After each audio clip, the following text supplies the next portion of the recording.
My first upload for today is with regard to the matter of environmental damages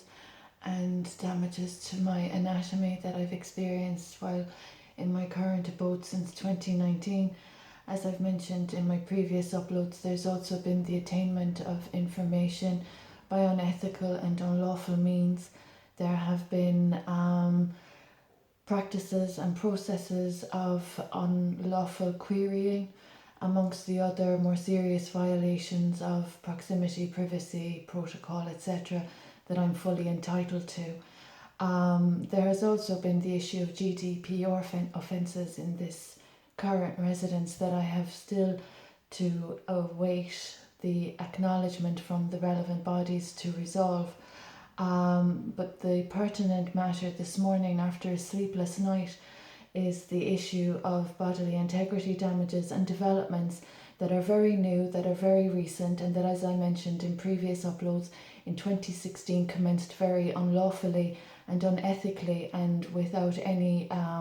consensuality. So this upload is basically to describe the poor practices, yet again, that have been of new developments and that are not setting a very good precedence for positive professionalism in the chosen field of the culprits that have damaged my environment and my body. There isn't any human being in the 21st century a human guinea pig, especially in the circumstances when the culprits have been guilty of damaging sacred. So the issue again of culprits in my proximity really being disrespectful, really being cheeky, really being careless is another matter that I'm living with, that the relevant state agencies and bodies have refused, basically point blank, to address. And I have contacted the United Nations and the European Court of Human Rights, and I've not received an acknowledgement. Now, as a royal with a title and a sacred, that these people have damaged the light of, that they have used for their own intents and purposes for monetary gain without my consent.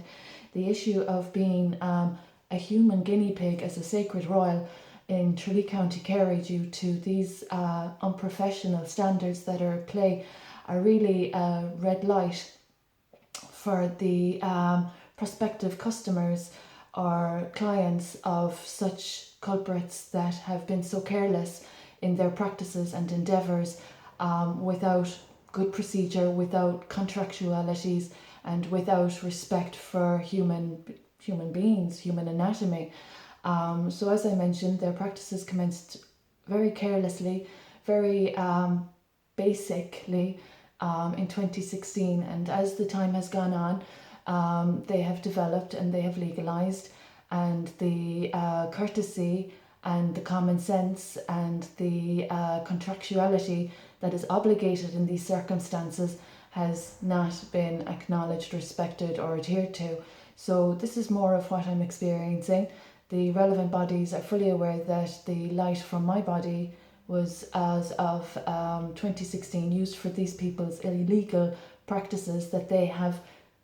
wrangled and avoided the consequences of developing while perverting people's personal information, while publicising people's personal information, while damaging human anatomy, and while risking human life and basically being hazards to life. So there's a lot to address with regard to the conditions I'm living in. The issue of the careless, nonchalant attitude of any politicians, practitioners or professionals in this matter is just highly careless. The issue of human anatomy and Hippocratic oath and bodily integrity and slander of professionals being facilitated to accommodate offences against the state and to accommodate offences against the declaration really beggars belief with regard to the debts for their damages, harms and losses and their reckless regard for human life. So I'm quite amazed that people are laissez-faire with people, culprits, guilty, coming within a married mother's proximity where they have no right to be. These people have been highly disrespectful, highly careless, highly cheeky, highly impetuous, and it's just a sad sign of the times. So this is just another little upload with regard to people coming in and out of my proximity with the past since 2019, and just thinking they're going to do what they want, and walking onto very, very expensive property, and changing names and causing GDPR offences and publicising people's privacy, and it's just such an intolerable circumstance. So this is what's going on in Ireland, and it just highlights very poor professionalism, very, very careless behaviour, and highly ignorant individuals that have not got common courtesy to behave more considerately for women and children's rights. So as I've mentioned, it's a sad sign of the times, and I hope the politicians of the Honourable Government are aware of how precarious this entire circumstance is, with all aspects of the rights in the Constitution and the significance of bad politics, especially in the role of treason.